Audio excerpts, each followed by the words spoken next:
Hello everyone and welcome to this video, and today I'm going to be taking a look at this album here. It's a classic Beatles album. I'm going to be reviewing Rubber Soul today.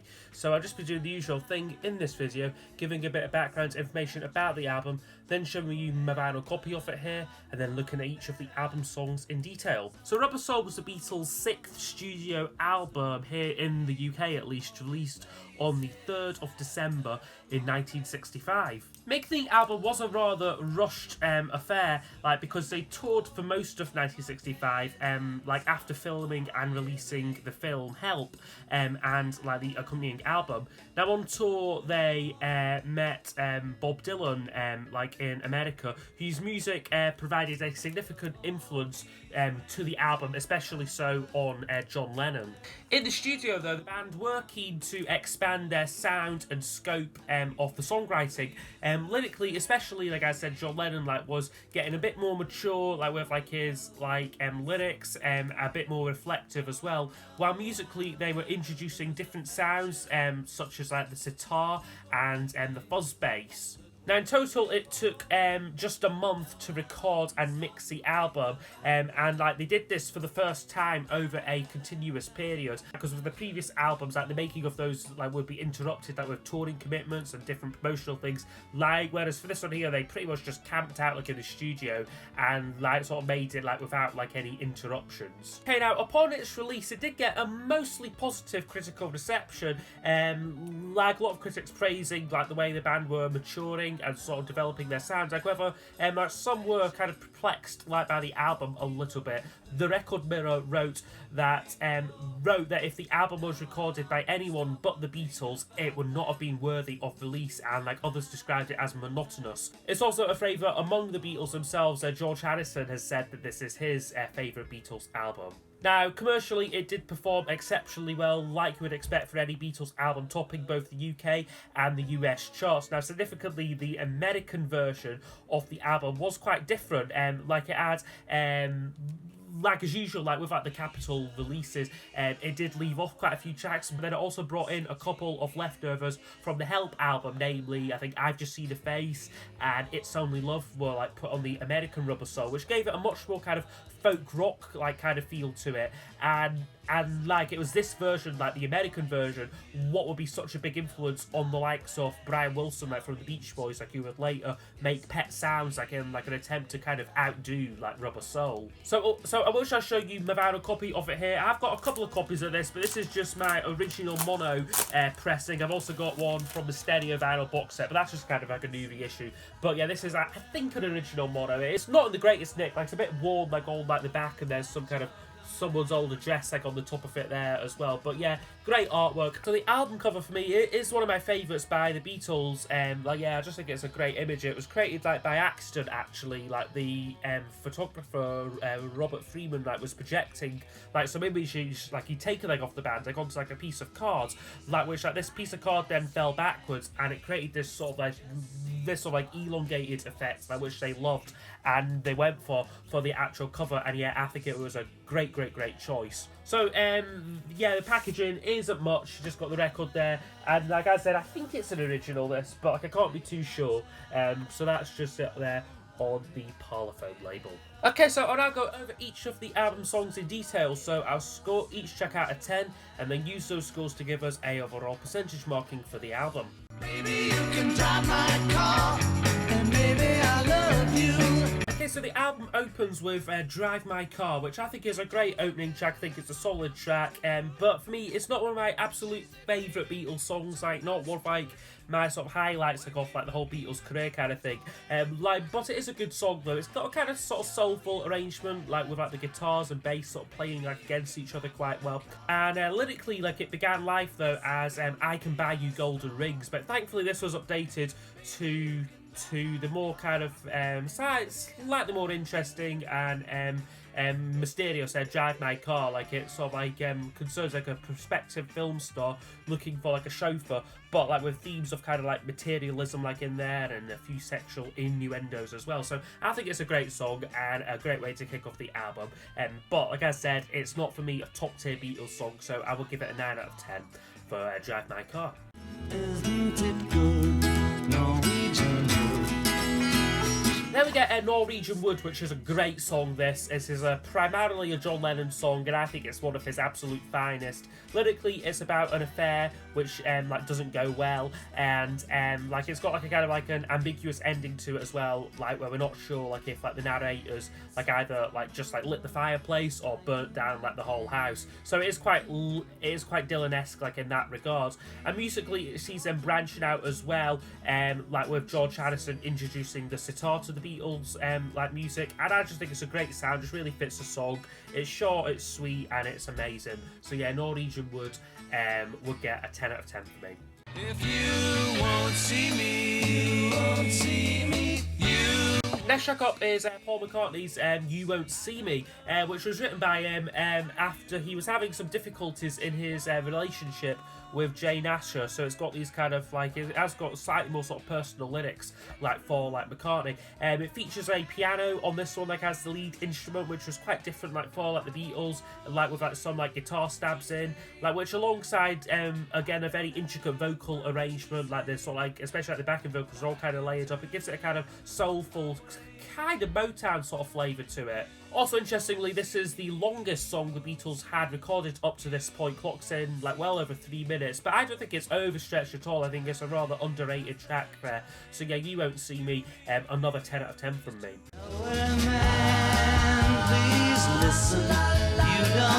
Okay, and then following that up, we get Nowhere Man, which is another like one of John Lennon's kind of self-loathing songs, such as like I'm a Loser or Help. And this one came to him like after he was struggling to write like anything like for like a few days, and like it kind of just came to him like he was just a nowhere man sitting in his nowhere land, making all his nowhere plans for nobody.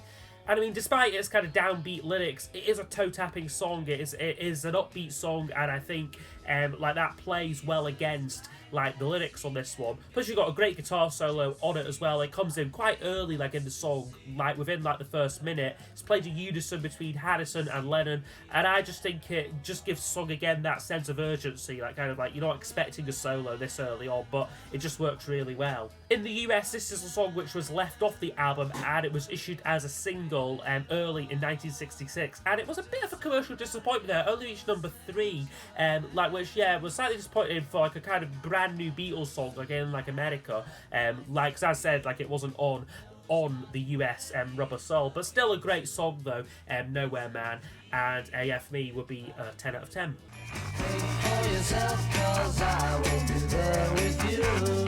Next up is the first of 2 George Harrison songs on the album. This is Think For Yourself, which is a song which Harrison kind of like lyrically is a kind of rebuke of someone's kind of narrow thinking, like narrow-mindedness. I mean, production-wise, it's quite interesting as well. It features Paul McCartney playing a kind of fuzz bass, essentially like his like Rickenbacker bass played through like an early form of like effects pedal. And although this had been used, I think, on the Rolling Stones song Satisfaction, it was the first time that a bass had been played using like a fuzz box, so it gives it a very distinctive sound to it and like a very groovy vibe as well. And again, although for me, I don't think it's one of Harrison's like top tier songs. I think he would go on to write better songs like on subsequent albums. It is still a good song though, and I would give it a 9 out of 10 there for Think For Yourself.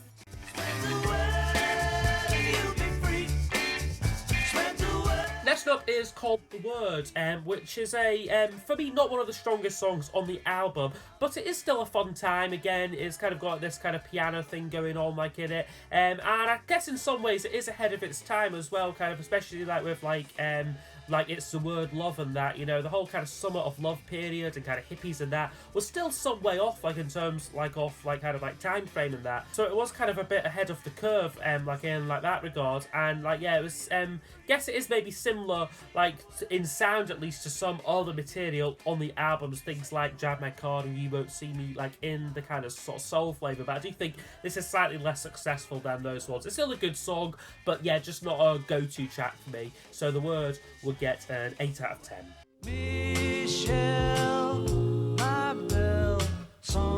Okay, Okay, and then side one closes with the track Michelle, which this song has quite an interesting backstory. It was originally like written by McCartney at some point like in like the 50s, I think as early as 1959, conceived as a kind of comedy song, like kind of about two lovers like who can't sort of like communicate like due to like a language barrier. Like I said, based on the kind of like a party trick like of McCartney's, he used to like he said like perform this like at parties to sort of like impress girls. I mean, and now it is considered a kind of classic love song and like one of McCartney's best and most celebrated tracks. Like I mean, for instance, like it won the Grammy Award in I think 1967 for the best song. I mean, it seems like very long after like it's like released, but I mean this was released like very much like at the end of 65, so at like 65, like, so I don't think it was eligible for the 1966 Grammys. But anyway, it is a good song, and I think as well I've read that McCartney actually recorded most of the instruments, like at least like kind of like the bass and kind of like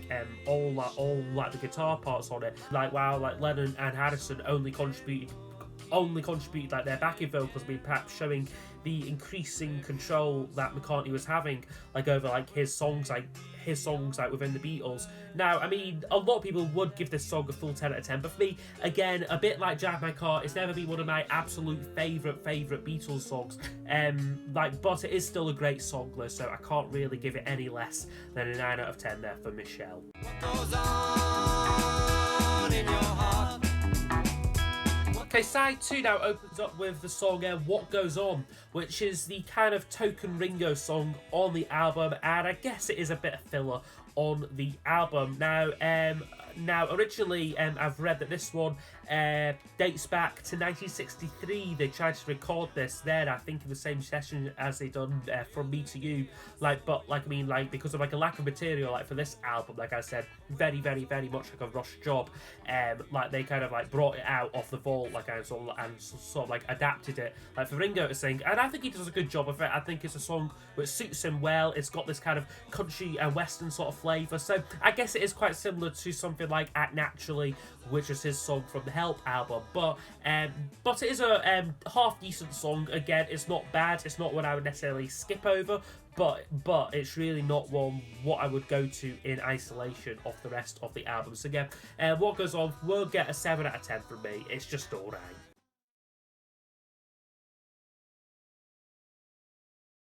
And then we get another John Lennon song, which is Girl, which is, yes, another significant work like of Lennon's. I think it shows incredible maturity for him, and it's very much like not like your typical love song. There's some great lines in it, like, was she told when she was young that pain would lead to pleasure? I mean, like Lennon said that it's about a kind of fantasy woman, like who like he didn't know yet, but like later would say that he kind of found out what like he was looking for, like in this song, like in Yoko Ono. And the song kind of like production-wise features a distinctive drawing of breath like off like the vocal. This was created by like applying some equalization to like Lennon's like vocal mic. So again, all these kind of different studio techniques like would like be used like on this album to make songs like this just that bit more interesting, like that bit more distinctive. So yeah, for me, Girl would get a 10 out of 10. I think it's a really, really, really lovely song. I'm looking through you. Where did you go? Next track up is called I'm Looking Through You, which is another McCartney composition, this, and another one which kind of indicates that all was not well with his relationship with Jane Asher. He sings on it like, love has a nasty habit of disappearing overnight. And I think musically the song is quite interesting. It kind of melds kind of different styles. It kind of starts off very folky, very acoustic orientated, but then for like kind of like the chorus bit, you kind of get like these Hammond organ stabs. Again, gives it a kind of more sort of R&B sort of soulful flavour. And yeah, I think it's a really underrated track there. One of my favourites from the album. So I'm Looking Through You would also get a 10 out of 10. In my life, I've loved them all. And then we get another John Lennon song and another absolute masterpiece in the form of In My Life, which, yes, is a great, great song. It's very much, it was kind of conceived like as to be a song about looking back over like old memories and people like no longer with him. And originally, like it was going to specifically mention like some Liverpool landmarks and places, like I think like Penny Lane like was in there, and like some other like sort of like references like explicitly about Liverpool. However, these were scrapped, and I think wisely so, because I think it's the lack of specificness which makes this song great. Like you can kind of like sort of like put like your own meaning to it, like you can imagine like your own sort of person like or place like with like this song, and I think that's what gives it its very universal impact. Again, from a kind of production point of view, you've got some quite interesting vari speeding going on, like on a piano. This was like added by George Martin. Like he played like this piano like with the tape running like at half speed and then sped it up, and it gives it a kind of harpsichord sort of flavour, and like a very sort of like intricate sounding solo. But like I said, that was recorded like at like a different speed, so it was all these innovative sort of techniques used to sort of like give the song slightly different sort of flavours, and I think on In My Life it works to absolutely great effect. So yeah, that one for me would be another 10 out of 10. Wait till I come back to your side. Next I got is called Wait, which I think is for me one of the most underrated songs on the album. I think it often gets bandied about as kind of filler, or yeah, just like a kind of like a nondescript like sort of song, but for me it is again another one of my favourites on the album. Now this was a leftover track from Help, like which, as I said, they pulled out like after struggling to complete enough material for this album. And I must say, it is a little surprising that this was left off Help, because I think it is a lot stronger than many of the tracks like on the second side of that album. I think it's a bit confusing that why they decided to put on things like Dizzy Miss Lizzie but leave off this song. You've got some really creative pedal guitar playing like going on like from like George Harrison, plus an excellent middle eighth, which I think really makes the song. I think the tension between like the middle eighth like and like sort of like the verses, like where like and like the instruments drop out again to like the chorus, it just really makes a song. And I think Ringo's drumming really carries it. You can kind of tell like that he's having a good time like playing this, like with all the kind of different changes like in tempo. For me, it keeps the track engaging, and I think is a really underrated song there. So yeah, Wait for me would get a 10 out of 10. Great track. If I needed someone to love, you're the one. And then the penultimate song is for me another classic, which is If I Needed Someone, which is my favourite of the two George Harrison songs on this album. Musically, it was very much inspired by The Byrds. It's got a very distinctive 12-string Rickenbacker guitar sound on it, and features a really great three-part harmony, I mean, perhaps inspired by the Beach Boys. And I mean, lyrically, I think it's a good song. I think it's about kind of the right person coming along for you, like at like the wrong time kind of thing, and like, so like almost kind of like he's like juggling like affairs and that. But yeah, I think by this point he was quite close, like Harrison was quite close to sort of like rivaling Lennon and McCartney like in terms like of like his like songwriting, maybe not quite as consistently like as as he would be like later on, but certainly like a track like this for me I think is every bit as good as things like Wait and I'm Looking Through You and You Won't See Me.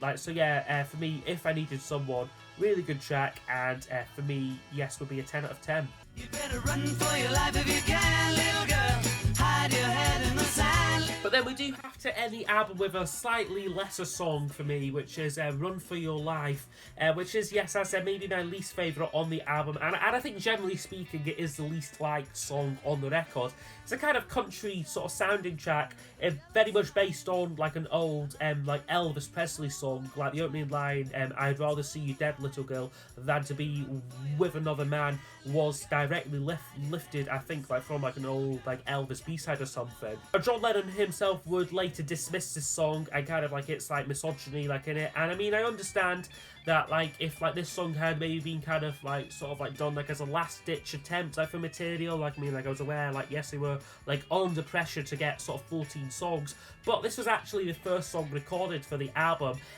like so yeah, for me I just think it does sound a bit rushed, and for me it does somewhat taint the album. So yeah, Run For Your Life would still get a 7 out of 10. It's not terrible, it's not awful, but it's just not a highlight like in the Beatles canon like at all.